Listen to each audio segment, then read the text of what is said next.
Yeah, welcome everyone to day 2 of the workshop, the PGP workshop. So we have Mr. Sujit Kumar with us today. I'll just give a quick introduction before we get on to the topic that we'll be taking. So Mr. Sujit Kumar is the Indian politician of the Biju Janata Dal Party and a member of parliament representing Odisha in the Rajya Sabha. He earlier served at senior policy planning positions with the government of Odisha as the advisor in the rank of Chief Secretary to the Special Development Council and Special Secretary of the Odisha State Planning Board. He's a trained engineer, lawyer, and a policymaker. And today he'll be talking to us about experiences of a parliamentarian in the policy making. So once again, on behalf of Dr. Sheila, a very warm welcome to you, Mr. Sujit Kumar, and the floor is yours. Thank you, Malatiji. Thank you. Good morning, everyone.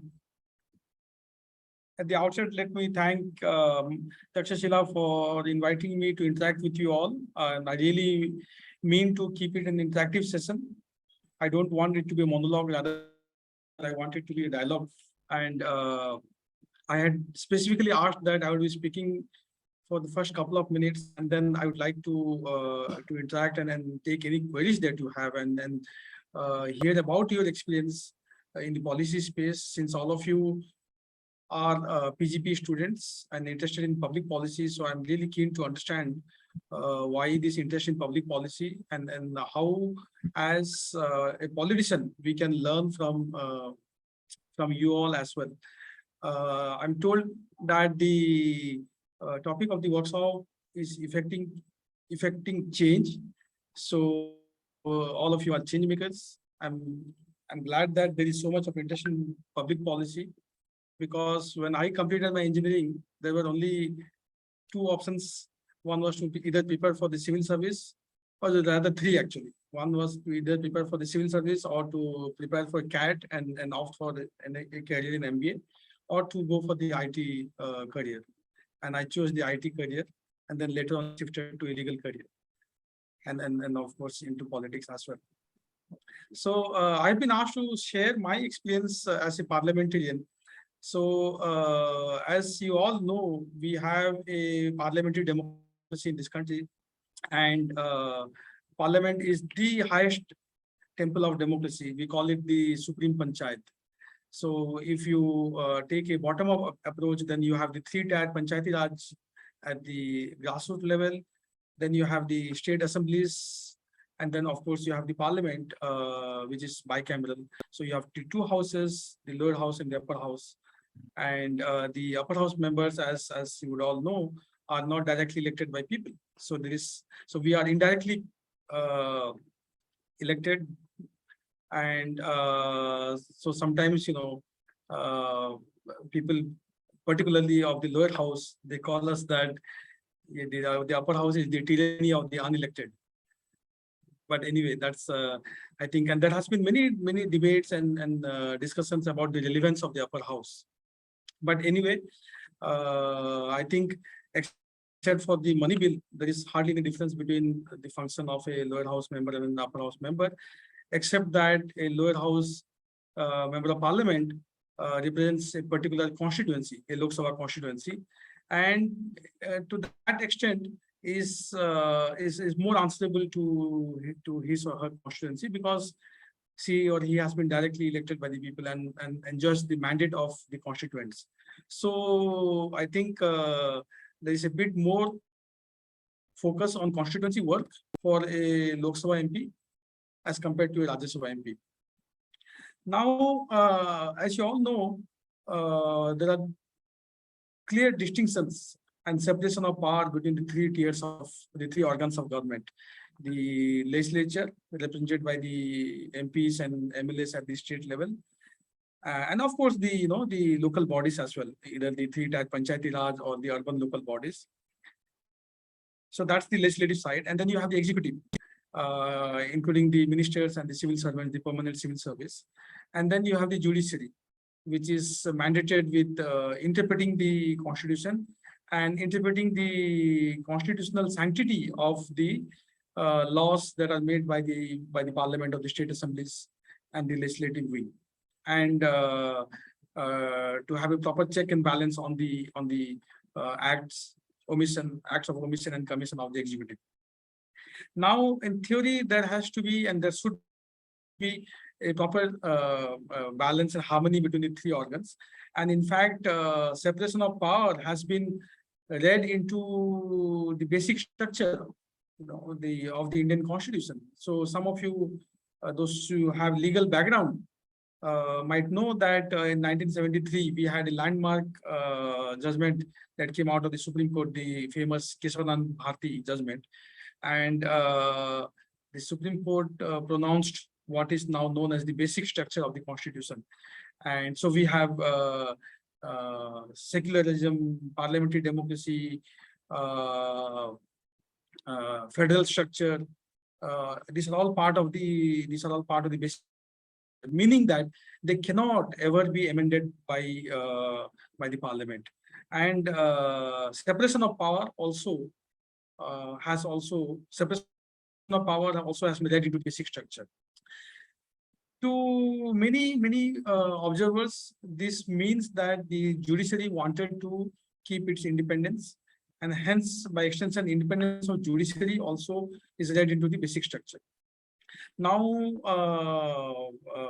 having understood, the separation of power, that each organ of the government has its own set of responsibilities and accountability, let me dwell on the role of the parliament.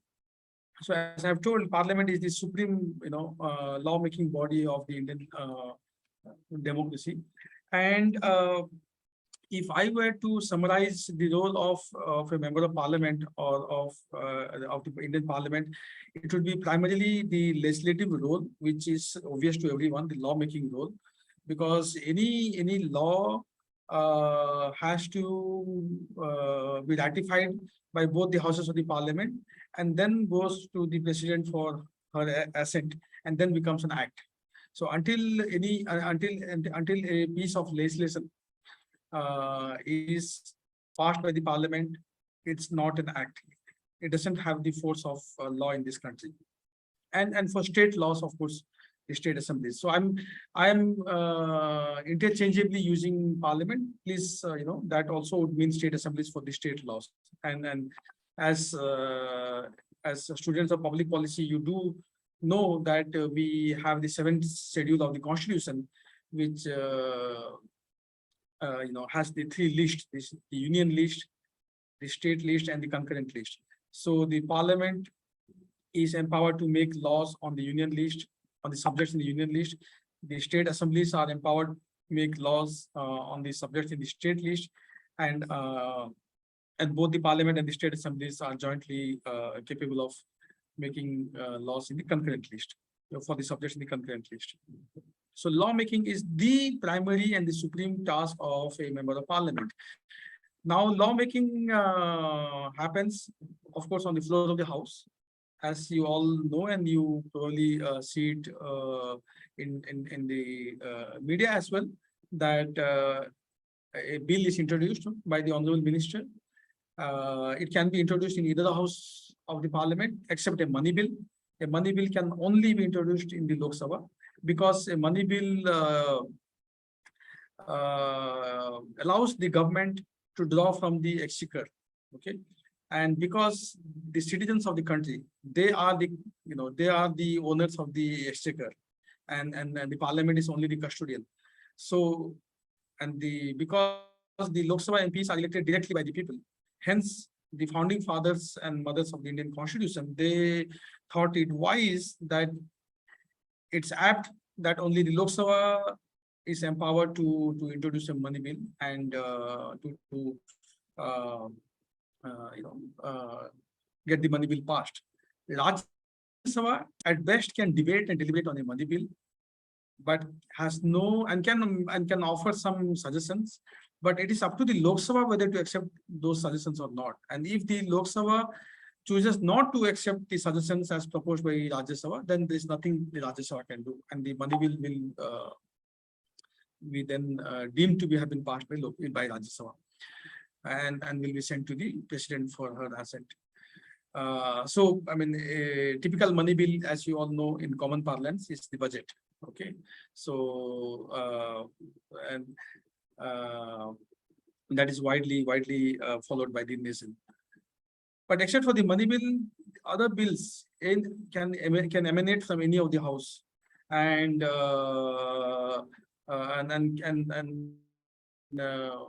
after both the houses pass it, then it's sent to the president. So this is the supreme task of the parliament. The second major task, as I feel, for the member of parliament is the constituency work. And as I said in the beginning, the Lok Sabha members have a defined constituency.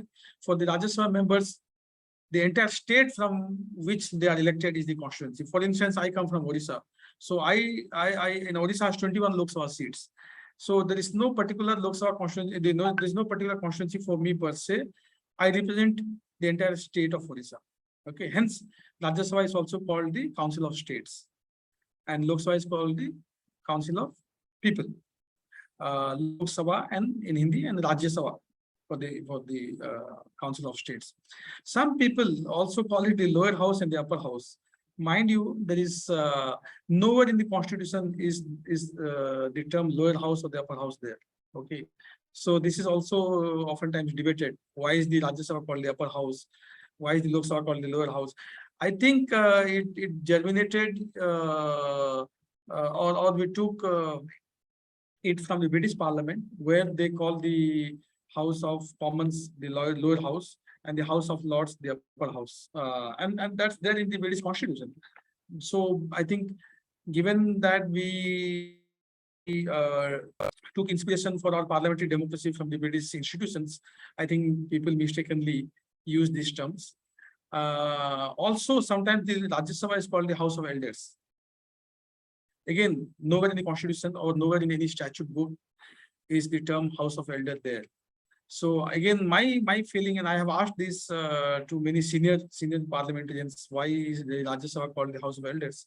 So I am 46, so I don't consider myself an elder at all. But then I think traditionally the Rajya Sabha has had senior members in terms of age and experience, and I think because the Rajya Sabha is supposed to be an echo chamber, and supposed to offer a space for very intellectual and meaningful discussions. And the understand and the feeling is that because the Lok Sabha members are like typical grassroots hardcore politicians, they are oftentimes, or at least sometimes, driven more by passion than by any intellectual framework. So the Lok Sabha deliberations will be more driven by passion, by the needs of the political party, by needs of the constituency, and by the political expediency. So Rajya Sabha will offer a sobering space, and a space where the passions displayed by Lok Sabha can be tempered. Hence, I guess the Rajya Sabha also got the in a way, misleading title of House of Elder. But it is true that the typical age of a Rajya Sabha member is the average age of a Rajya Sabha member is higher than the average age of a Lok Sabha member. So coming back to the constituency work, as you know, a typical Lok Sabha member in this country represents close to 2 million people, some more, some less. For example, the MP of Lakshadweep, which is the smallest constituency in this country in terms of population, represents only 70,000 people. And I'm told that the member of parliament from South Delhi represents about 32 lakh people. So there is no uniformity that way. By and large, most members represent 20-25 lakh people, which is it's a fairly large number. It's a very, very large number. I often joke to my overseas friends that an Indian member of parliament is equivalent to your head of state, because these are small nations with like 2 million, 2.5 million people. And so I always joke to my European friends that I'm equivalent head of state, of course in lighter vein. So constituency management is a humongous responsibility, and oftentimes we fail to give credit to politicians, and because of the stereotypical image that's there about politicians in this country. But let me tell you, having been in politics for over a decade now and having been intimately involved like 24/7 in politics, let me tell you the kind of hard work most politicians put in. On a typical day, I get over 400 calls. Trust me, and then I only I only pick calls which are saved or which I know. Or if there's an unknown number, I don't take the call. Then that's just if that's the number of calls I attend to on a daily basis. Every day I get at least 2 dozen letters. At least like over 100 visitors and people coming to me in. So I have an office in Delhi. I have an office in Bhubaneswar, which is the state capital. I have an office in Kalahandi, which is my home district. And I'm not even a Lok Sabha member there. So I don't represent the people of Kalahandi directly. So there is a Lok Sabha MP of Kalahandi. So, and I'm sure it's worse for him. Worse in the sense, not like worse in terms of work, but worse in terms of the work register or the amount of work. So,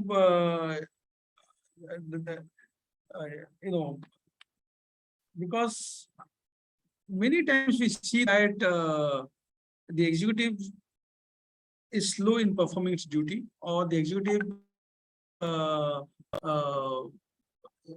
doesn't come up to the expectation of the citizens, and the citizens have no other place to go or no other opportunity than to go to the elected politicians. And we sometimes we get requests. Why sometimes? Oftentimes we get requests to even call the police station to get an FIR registered, to call the the hospital so that the doctor will see the patient. These are routine tasks. These are routine requests we get, which are supposedly which should be on autopilot, which should have been done by the respective officers or the officials anyway. So that's there. Then you have the implementation of the government schemes at the constituency.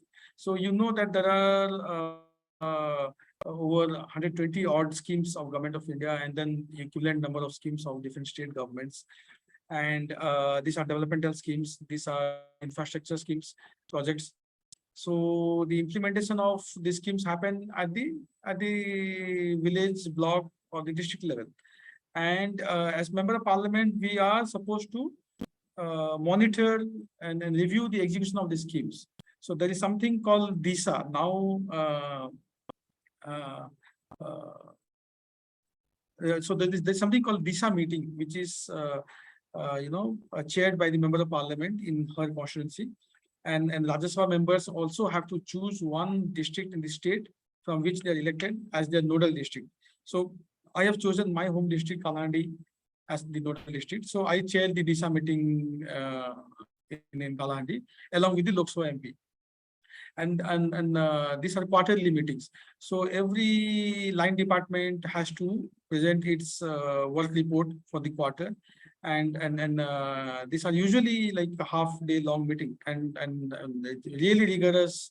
Really, again, depends on the individual interest of the MP, and the meetings are as successful or as unsuccessful as they want them to be. But it gives an opportunity for us to see firsthand how the policies which are designed in Delhi or in the state capitals are actually implemented at the grassroots. So that's one major responsibility for the members of parliament to monitor and review the implementation of different schemes. And of course, this also brings us political dividend. So tomorrow, if I were to contest Lok Sabha election, of course, I know which schemes are working, what has been done for the constituents, what has been done by my parties in government in Odisha, so I can take some political mileage out of that as well. And I think the other major responsibility for parliamentarian is what we call the It's an extension of what we do inside the floor of the house. But because in the floor of the house, we are limited by or we are bound by our party strictures. We are bound by the party whip. So, and also because, Parliament convenes only 3-4 times a year. And, there are like 550 or 540 odd members in Lok Sabha and 250 odd members in Rajya Sabha. You have limited time for deliberation and discussion on various issues. There are limited opportunities for us to,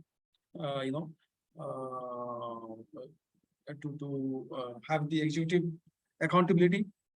So there is another beautiful structure, what is called the parliamentary committee system, where we get the opportunity to make the executive accountable, where we get the opportunity to, speak freely, unhindered by the party diktat or by the party whip, because deliberations in the committee meetings are not subject to party whips.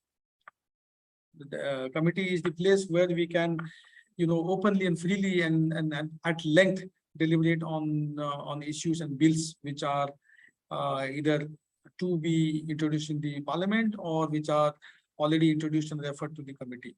So I think committee engagement for a member of parliament is of utmost importance. Unfortunately, of late, there is very, very poor attendance in committee meetings. There is very poor interest amongst MPs, and the previous chairman Rajya Sabha, Venkaiah Naidu ji, and the incumbent Lok Sabha Speaker Om Birla ji, both have expressed deep concerns about the non-seriousness for the committee work amongst the MPs. But my personal experience, and I have tried my best to attend almost all the committee meetings and to go on committee tours. And my experience has been that it is probably the most important work of a parliamentarian, apart from his constituency responsibilities, apart from, working for the people in the grassroots. I think really the work in the floor of the house is glamorous. It because the TV, the entire nation is watching. You have the TV, you have the media focused on what you say or how you behave. So you see, oftentimes MPs play to the gallery. All this sloganeering and all these, going to the well of the house and all this ruckus and noise and all these things is very unfortunate. And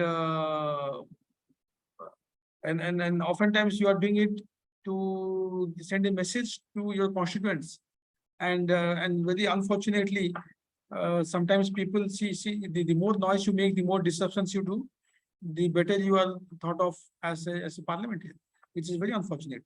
But in the committee meetings are confidential. They can't be discussed outside. They can't be leaked to the media. And because the executive is present in the committee meetings, right from the secretary downwards, so it gives us a rare opportunity to hold the executive accountable to. And that is the essence of the parliamentary democracy that we have in this country. The executive should be accountable to the legislature. So I think committee work is very, very essential. And then of course, parliamentarians are societal leaders. So when we say something or do something, then the media takes note of it, then people do follow. So there is also a responsibility beyond our constituency and beyond the parliament to lend our voice to different issues that we believe in.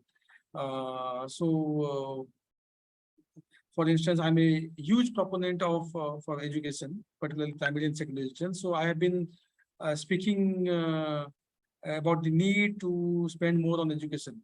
Kothari Commission way back in the 1960s had recommended that we spend 6% of our GDP on education. Today we are close to only 3%. So I have been championing the cause of spending more on education in different fora. I am a big proponent of Indian art and culture. So I'm also a member of ICCR. And MPs do represent and then are members of different statutory bodies. So that also, provides us opportunity and space to lend our voice and to support different causes. I guess these are the roles and responsibilities of a member of parliament. I'm a fairly new MP. I have been an MP only for slightly over 2 years, so I'm still learning the ropes. So I guess I'll stop at that, and I'll request that let's have a conversation. I think that would be more beneficial and helpful to all of us. Absolutely. Thank you so much. That was fascinating. There's so many things that I learned in just that small period. We'll open it up for questions. Yeah, Santosh, you can raise your hands and we'll go in the order that comes up. Santosh, you can go first. Hello, sir. Good morning and nice meeting you. My question was in terms of politics and policy. So good policy, we see a lot of cases where a party in opposition oppose a policy which they had supported when they were in the ruling, when they were the ruling party. So this dichotomy happens between the parties. So how do you think that can be handled? How can consensus be brought between different narratives so as to give preeminence to the good policy aspect of it? Yeah, I think, yeah, Santosh, I think if I understand you correctly, you refer to certain policies which were supported by the incumbent party when in government, and then when they go to the opposition, they oppose those same policies, right? So I think part of it is that we are driven by political compulsions, and I don't want to single out any party which is guilty of this. I think every party in this country has practiced this, including my own, at some point of time. So I think it's political compulsion to some extent. And secondly, I think, see, sometimes we might feel that is the same old wine in a new bottle, or it's but there are oftentimes very subtle nuances. So, for instance, there are many schemes which have been implemented by the NDA 1 and 2, led by Prime Minister Modi, and the UPA has alleged that some of the schemes have been carbon copies of the schemes which they had launched, but not really. I think because, see, when you launch a scheme on sanitation, there was this TLC, total sanitation campaign before, but when Swachh Bharat was launched, maybe it was the same idea, but then there was a sea of difference in the implementation. I think the best example of what you have referred to, Santosh, is the GST. Prime Minister Modi, as Chief Minister Gujarat himself, was a big critic of GST. In fact, he had coined it Gabbar Singh tax. I think Prime Minister Modi had said it for the first time, that this is Gabbar Singh tax, and as Prime Minister or the NDA was, this has been one of the most flagship schemes of NDA 1 under Modi. So but then again, his defense is that it's not the concept, but the implementation, the rollout. The rollout has been so successful, and it has been so game-changing that when he opposed it, he was worried about the impact it would have on the small traders and the federal structure of the country. But his argument is that we have implemented it in a way that it has not infringed on the federal structure of this country, or it has not affected the traders, small traders particularly, badly. So yes, this is the practice, but then in a democracy, I guess it's for the people to decide. I think it's the wisdom of the people, because at the end of the day, the government is executing the will of the people, right? So it's for the people to judge whether a party or the government is hypocritical or not. So I think as long as people are okay with it, that's okay. Okay. So I was more thinking in terms of what can the ruling government do to bring in a consensus in terms of not You know, just ruling government, any part, anyone, maybe a policy makers like us or influencers, uh, because let's say farm bill also, it was a good policy, but it was implemented had challenges because there are some opposition and also a public narrative is created. So how can we build a consensus amongst all the parties for a good policy, there given the will never be political a party? consensus. I think, it's wishful thinking. If there is a consensus, well and good. At least my view is that at least on issues of national interest, let's say when it comes to the ugly behavior of China, or when it comes to Article 370, or when the removal of Article 370, or when it comes to India's national interest, there should be a consensus. Even that's not happening, right? So apart from that, I don't see, I don't think it's that big a deal if there is no consensus, because that's what democracy is for. Dissent is the essence of democracy. I am actually more worried. I'm less worried about politicians, changing their color when they are in the treasury bench as opposed to when they are in the opposition bench, because they are implementing the will of the people, and it's for the people to decide whether they are behaving differently at different points of time. I'm actually far more worried about the bureaucrats who change their skin color in a flash second as soon as the government changes. I know instances where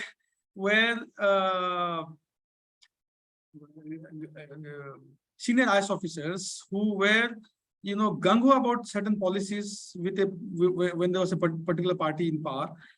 The party loses election, a new party comes into government, and the same set of officers become, and the new government, the new party, is not very keen on going ahead with those schemes. And the same set of officers find hundreds of excuses and reasons why those schemes are bad and should not be implemented. So this is far more worrisome. Thanks. Thank you so much. Deep. So good morning. Thanks for enlightening us in such a short period of time. Sir, I refer to a point that you just made while you were talking that, how sometimes MPs or MLAs are forced to toe the party line because there's a whip or something like that. Sir, wanted to get your views on the anti-defection law. Do you think that MPs should be free to, or MLAs should be free to voice their opinion irrespective of their party line inside the legislature? Because that is what people have elected them for. I wanted to get your views on that, sir. I really haven't formulated any concrete view on this. So I mean, I can tell you the pros and cons of both the sides. And I don't have any particular strong point of view, right? So I'm still, you can say I'm still confused as to which side has the weighted argument. But I think people elect you as an individual. Correct. And they elect you as a representative of a particular political party. Because mind you, every political party comes out with a manifesto. Correct. Before the election. And a sensible voter, at least theoretically, votes for a particular candidate based on the individual traits of that candidate and also the manifesto, and also the track record of that political party or the ideology of that party. So now, after having been elected on the party ticket, now if I change my party or vote against the the wishes of my party, then I am also insulting the mandate of the will of the people, right? Because had I I mean, see, if you are being elected as an independent, then there is of course no gag, right? You can vote any way your conscience dictates, you can say and act in any manner. But now, if I'm representing Biju Janata Dal, right? Of course, I'm not directly elected by the people, but let's say Lok Sabha MP elected on the BJD ticket, cannot then make an argument saying that, it's a democracy and this free speech. Free speech comes with reasonable restrictions. That is what the Article 19(1)(a) says, right? Free speech is not absolute. So now there would be lakhs of voters, or at least thousands of voters, who would not have voted for me, but have voted for me only because I'm a BJD candidate. You see what I mean? Yeah. Right. There are the instances. So now, if I vote against the wishes of my party, then I'm going against the the will of those voters, right? So I think but the other side is that why should there be party restriction? Why should, or except once elected, then I'm representing the people, and it's for the people to decide whether I have acted as per the wishes of the people or not in the subsequent election. Yes. Right? Yeah. So they will vote me out if they don't like the way I say or act or vote in the parliament. Then in the next election they will vote me out. So let them decide. In a democracy, let the people decide, because the people's mandate is supreme in a democracy. So there should not be any party mandate or party whip. That is another view. I mean, I respect both the views, but I think I'm slightly more inclined to the former view. Okay. Thank you. Thanks, sir. Thank you so much. Kanishka? Thank you so much. Thank you so much, sir, for speaking with us. I think, as Anupam said, learned a lot in this very quick draft of what you said. I wanted to ask kind of a personal question, but bordering on what you've experienced for the last 2 years. I'm sure you got into the entire ecosystem to fundamentally bring certain things to the table from a change perspective. I just want to get an understanding of how much time do you think you have now to work on those elements that you thought that you needed to work on in terms of from a work perspective. Because I was asking because I wanted to get a sense of, as a parliamentarian at the Rajya Sabha, how much percentage of your time do you get to basically actually work on the stuff that you want to work on or are mandated to work on, and how much of it gets covered within the 400 calls a day, and I wanted to get your view on it as a policy analyst or somebody who wants to work with change makers. We have this assumption that we want to do something, therefore you're the right connect and we should go and talk to you about certain things. But we don't have the worldview of how much time do you have to basically devote to that. So my question comes from that. Yeah, no, I think, Kanishka, I think it's always a tricky balance, because the time is limited. It's the same for everyone. And I have narrated or articulated all these responsibilities and roles for a parliamentarian. Now, some MPs choose to focus more on constituency work. Some MPs choose to be more intellectual, and they write more. They are more on media. They do research. Some MPs focus on committee work. Like committees, we go on tour, right? So almost every month there is a committee tour to some part of the country or to some country. So some MPs are very diligent about going on tour, and it's not, mind you, committee tours are not vacation, So yes, there are elements of sightseeing, and of course you go to fancy places and exotic places, but there is serious work to do. I'm in the Home Committee and External Affairs Committee. And if I tell you my calendar, you'll be like, no, and I take my committee work extremely seriously. So, we are going to border next week, and as we speak, I'm out of Delhi. I'm actually on committee work, and day after tomorrow, I'm going to the US again for committee work. And 20th, I'm back. 21st, I'm going to the Northeast for the Home Committee work to Arunachal. So it's a tricky balance. But then I'm also very interested in grassroots work, because at some point of time I intend to contest for the Lok Sabha, which means I have to be in touch with my people, right, with my constituency. So at least once a month I try to spend at least 7 days in the district where I come from.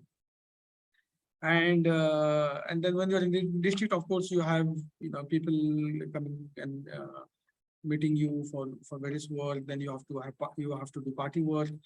You have to go to rallies. You have to go to meetings. You have to engage in the political work as well. So it's a very difficult balance. That is why I say politics is the most difficult terrain. It is, I think, I don't think there's any other profession which is as demanding as politics. See, I started my career in the IT industry. I was with Infosys in the late 90s, and then I shifted to the non-profit sector. Then I shifted to law, and I'm practicing law as well. Law is a demanding profession, but nothing compares. Every other profession pales in comparison to the demands of politics. So I think there is no right or wrong answer. It all depends on your personal interest and how you want to make of the opportunity that you have as an MP. It's a rare opportunity for a country of 1.3 billion, 3 odd billion. We have only 800 MPs. So it's a rare blessing in a way, and it's up to the individual person to balance the time and do all the things he or she wants to do. Thank you. So one of the views that is often espoused is that almost everybody in the Indian political system is doing a job that is at one level lower. So what I mean by that is an MP is probably doing an MLA's work, and MLA is probably doing a corporator's work, and a corporate is doing favors for people. So and therefore is not often cannot devote enough time to do the work that they're meant to do, which is probably higher legislature and so on. But so this is an interesting take that obviously everybody has. I mean, I think that view paints everybody in the same picture, but the answer that I get from you is that obviously everybody has their own set of priorities.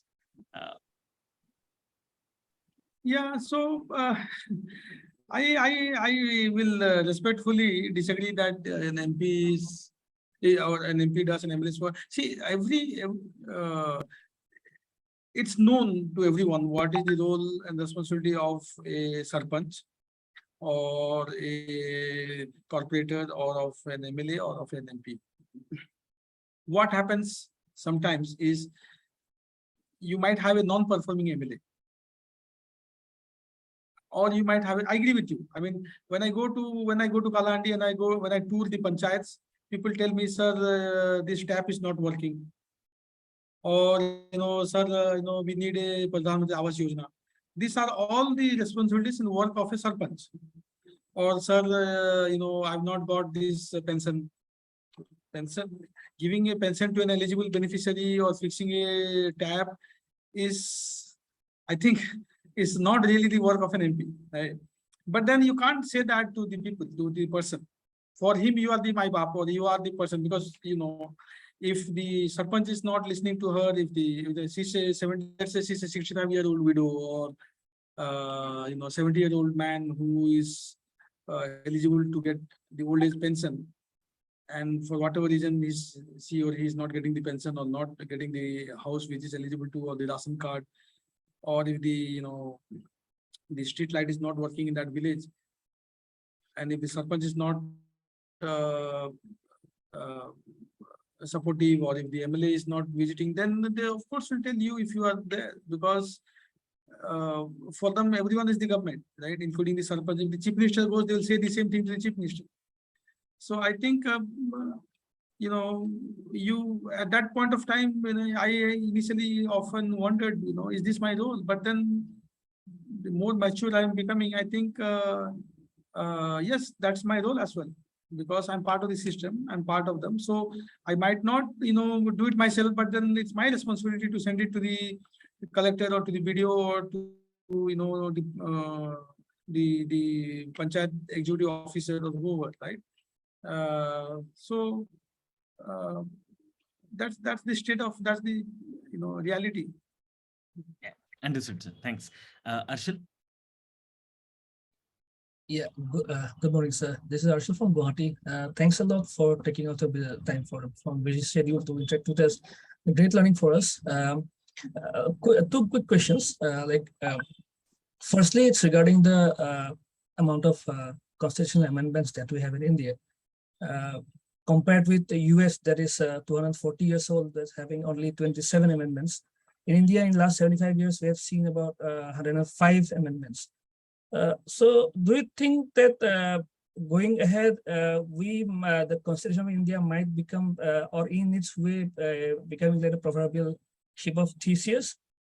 And secondly, regarding your opinion about the representation of states in the Rajya Sabha, we have seen that states are not equally represented.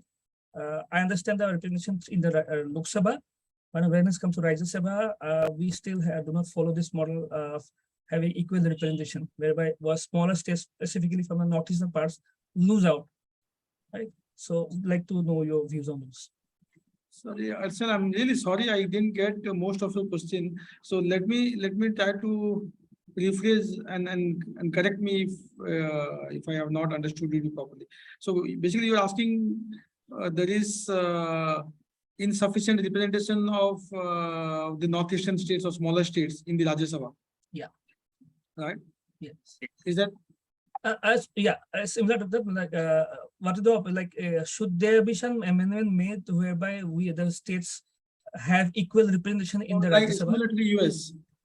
Okay. In the US, you have the US Congress has two houses, the House of Rep, where the representation is as per the population of the state, and then you have the Senate, where you have two members from every state, irrespective of the size. So California, with it is the largest state in terms of population, also has two members, and Hawaii, which is or Rhode Island, which is a very, very small state, also has two members. So okay.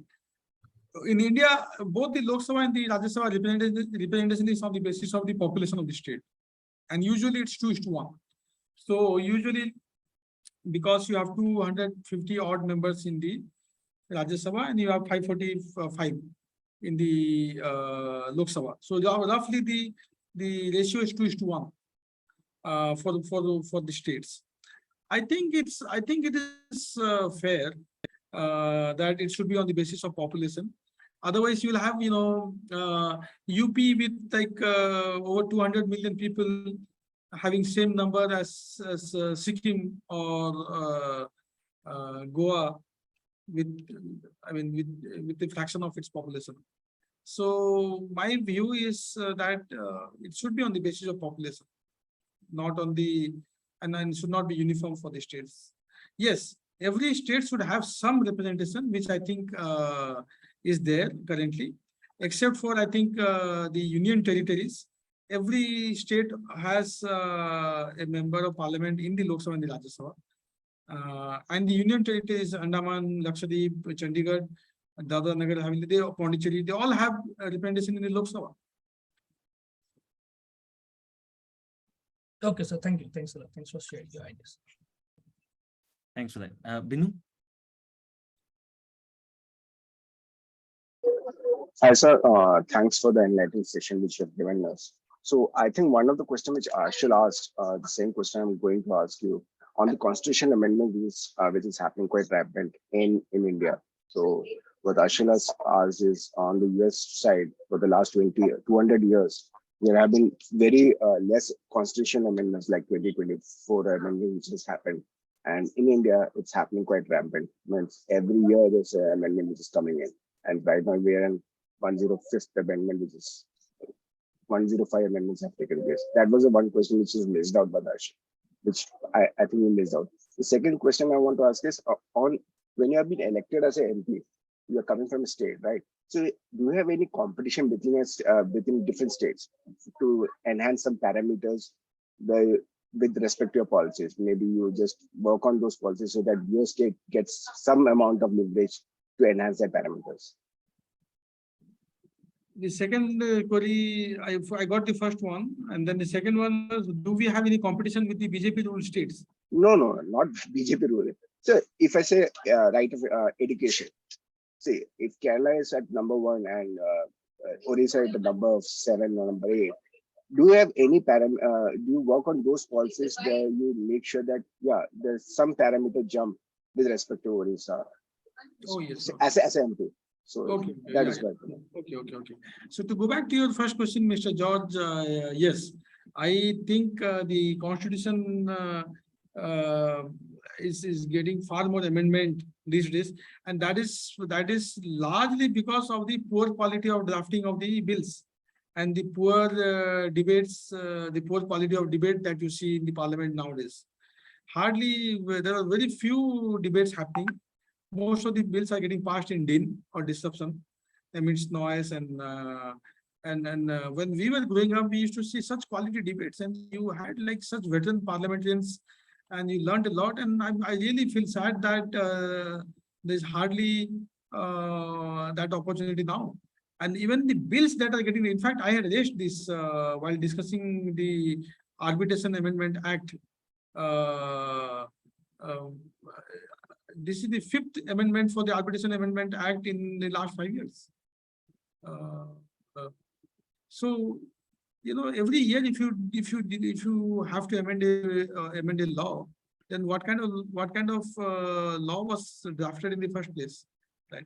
So I think it's the poor drafting and the poor quality of debate, because when you have debate, then obviously the deficiencies in the drafting and the constructive suggestions will come in during the discussion and the debate, and the government can then take those into account and then make the requisite changes.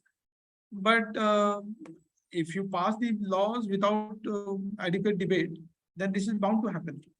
So I think even the Supreme Court has said this in one of the recent judgments, that the quality of debate in Parliament is not up to the mark. And regarding your second, yes, there are many indicators. There are like many human development indicators. UNDP has one. Now Niti Aayog has its own set of indicators, and they have started ranking the states and the districts as well. They have an aspirational district program where the not so developed districts of the country, about 120 odd districts, including Kalahandi, my own district, are part of this, and they do rank their districts and they do rank the states on various indicators and parameters. And yes, there are also private entities. There are also civil society bodies which do this. And I think, yes, nowadays the states have started taking this ranking very seriously, and there is a healthy competition. And why state? Even I think the ranking should be even for the panchayats, right from the panchayat onwards, there should be ranking, so that there's healthy competition among, and this not only competition but also sharing of best practices, right? But then unfortunately in our country we have become so politicized. You are scared to take even the best practice of one state. From your own state, Mr. George, there was a delegation that had gone to Gujarat and to learn about some good practice. And then they spoke to the media that this is good work that's happening in Gujarat on a particular aspect. And I think all the states should replicate it. And the own political party, LDF blasted those MLAs who had gone. They blasted their own party MLAs, saying, you are praising BJP government in Gujarat. So it's not that they were praising the BJP government; they were praising one particular aspect of some governance. So I think that's the unfortunate reality of Indian politics today. Thanks, Ashoka. Morning, sir. Can you hear me? Am I audible? Yeah. Yes. You need to speak louder, but yeah. Okay. Yeah. So my question was geared towards election funding and cash for votes, which is highly rampant in my state. I come from Tamil Nadu. I'm not sure how much it is in. I come from Tamil Nadu, sir. I'm from Chennai. So this cash for vote culture is highly rampant here, and generally, I mean, I wanted to get your thoughts on reforms around election funding. And I mean, from the outside, we find it quite appalling that every political party in this country can support a scheme like electoral bonds. The main ruling party and the main opposition party can bring in a completely opaque system of funding for political parties, and that leading to its own Pandora's box of problems. So So, I mean, I've even been having thoughts that maybe it's a conflict of interest, right? I mean, elected representatives from political parties should not have the right to decide how they get their own funding. So, I mean, so where is the solution to this? I just wanted to get your thoughts on this. Yeah, again, I think every party is guilty of this. But, again, that's another unfortunate reality of Indian politics. The influence of money power is massive. And I mean, and of course, that there is a limit as to how much a candidate can spend in the election, but there's no limit for the political party. Exactly. So that's a gray zone, right? And that's a how do you say? I mean, that's an escape route. Right? So candidates do spend much more than the official limit. It is, it's like an unspoken truth. But then most of the expenses are shown as being incurred by the political party. So I agree with you. I totally agree with you that cleansing is necessary. But then who will bail the cat? Right. Which is why I've been thinking, I mean, what I'm saying might be a little too scandalous, but maybe Parliament should not have the right at all to decide whether, we should have electoral bonds, or maybe there needs to be, I don't know what the other alternate mechanism is, but it seems like a huge conflict of interest to allow MPs to decide their own. Right. The electoral bond again also is highly controversial, right? And it has been pending in the Supreme Court. So parties have gone to the apex court challenging the validity of the bond, and the Supreme Court is yet to decide on this.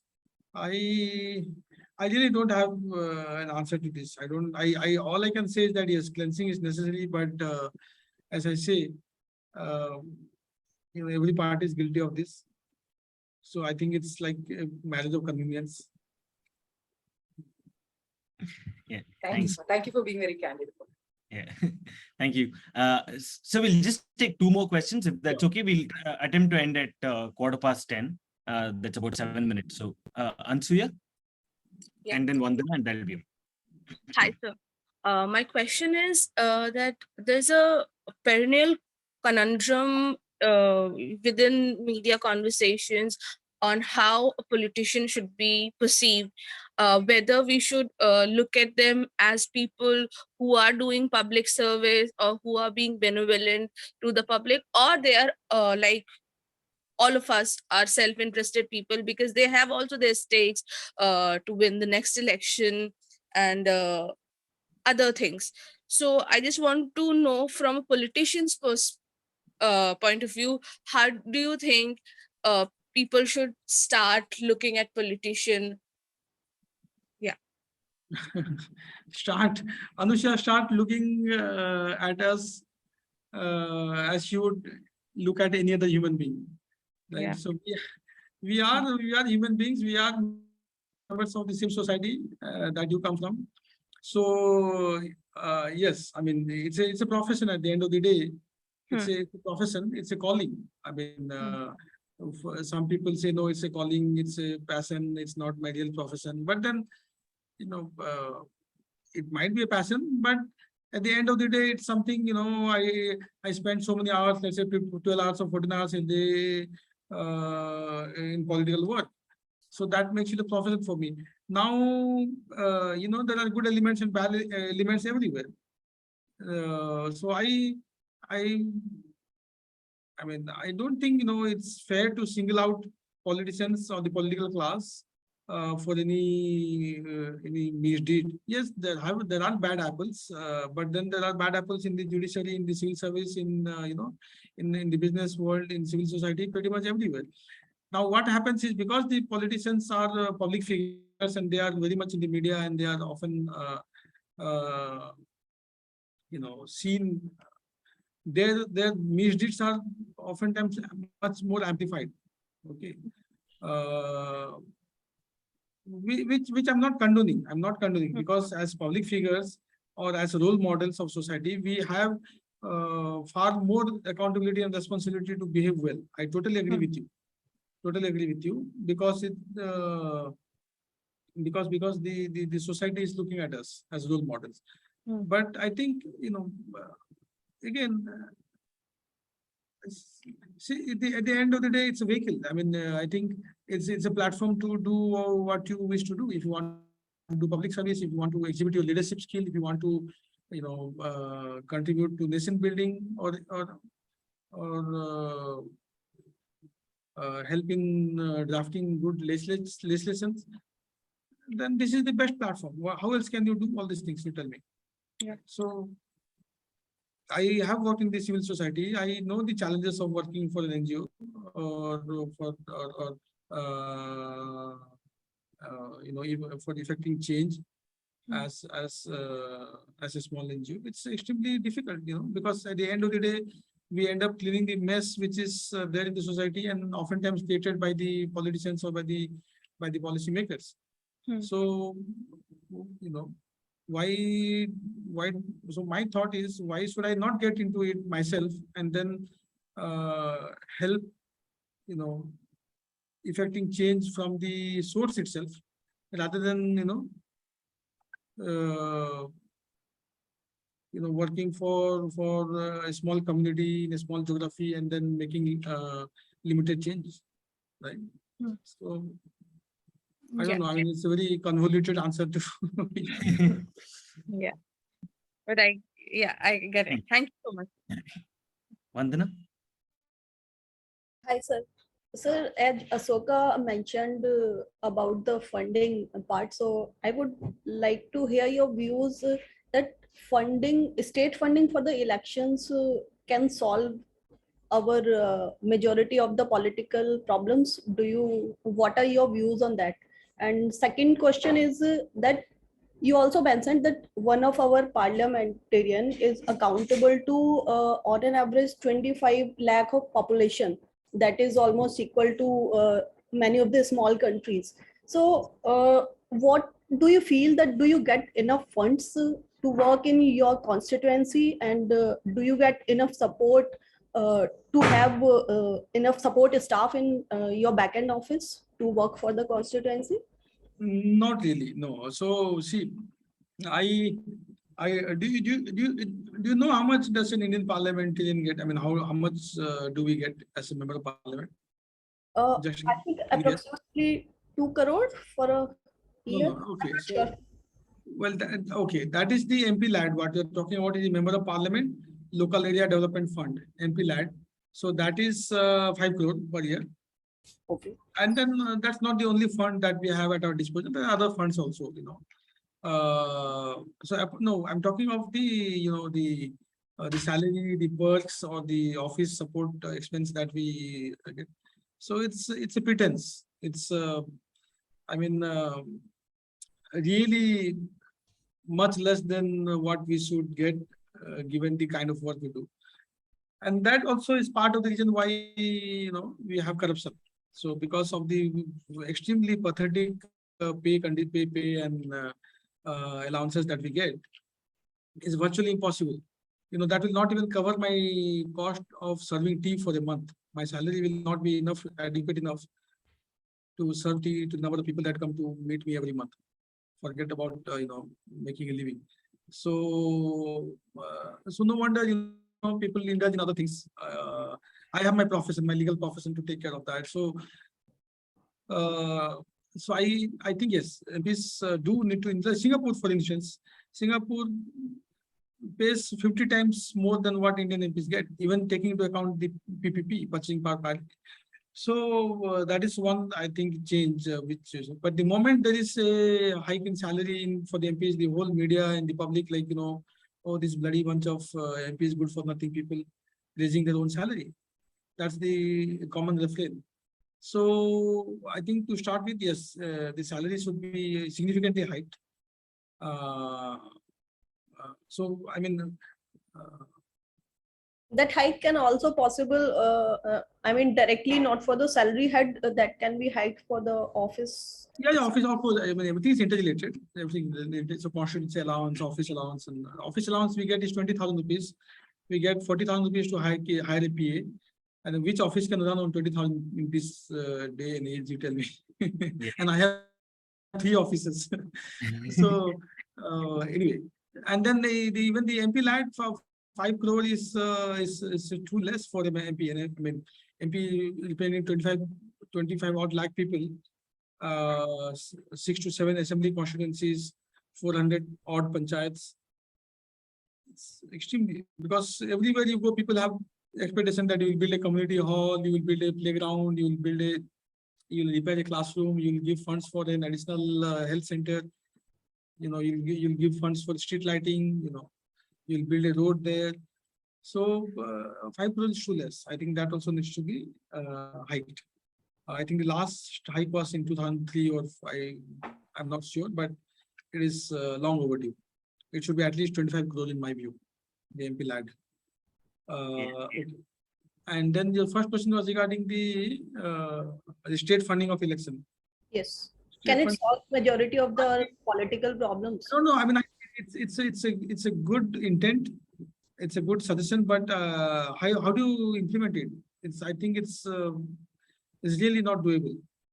It's extremely hard to, because you have many smaller parties, you have many independent candidates. How do you ensure state funding of election? Because then you'll have to fund different parties differently, different candidates differently, right? So there will be many non-serious candidates. There are many non-serious candidates in the fray. Right. So how do you implement it? I mean, in a first step, it can be start from the state recognized parties or national recognized parties. No, but then that defeats the purpose of democracy, because that then you're telling that you need to belong to a party to run for office or to be a public leader. What if I don't have faith in the ideology of any political party? What if I don't subscribe to the beliefs of any party? Right. Right. Yeah. Thank you, sir. Thank you. I think the first thing that you spoke about was also related to what the previous question asked, Ansuya, that public leaders are often, because of the framing of public servants, etc., are not looked at as professionals, and therefore there's a big hue and cry about how much salary is given. I mean, there are people who crib about canteen allowance and so on, right? Which I think people fail to understand that this is a profession, and I think politicians are criminally underpaid. And therefore, I mean, one of the reasons which also alarms me is the fact that you have PRS, etc., who's providing legislative, research support instead of a parliamentary committee. So the entire Lamb Fellowship, etc., does that. So anyway, I think it is time. Sorry, Ashoka. It's no, just wanted to add a quick point to that. I was actually wondering on the issue of salaries of MPs, if like it is there for like government officers and government servants, can it not just be made inflation linked, and there is a regular hike for a DA every year, and it just goes on, so that every time this bill is tabled, there is no hue and cry, and it just is market linked? Can it just not be made? Yeah, it should be. I think there is some guideline now that it will be hiked every 5 years linked to inflation. I'm not absolutely sure, but I think the next hike will be due into 2023. So I'm keeping my fingers crossed. Okay. But anyway, I have to leave. So it has been really lovely chatting with you all. Has this session been recorded or? Yeah, the session is recorded. We can share a recording with you. Okay.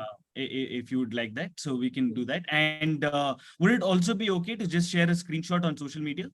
Of course, this is true. And I would request all of you to get connected on Twitter. I'm pretty active on Twitter. So my Twitter handle is Sujit K Official. Sujit Official. So please, I would request everyone to stay connected on Twitter.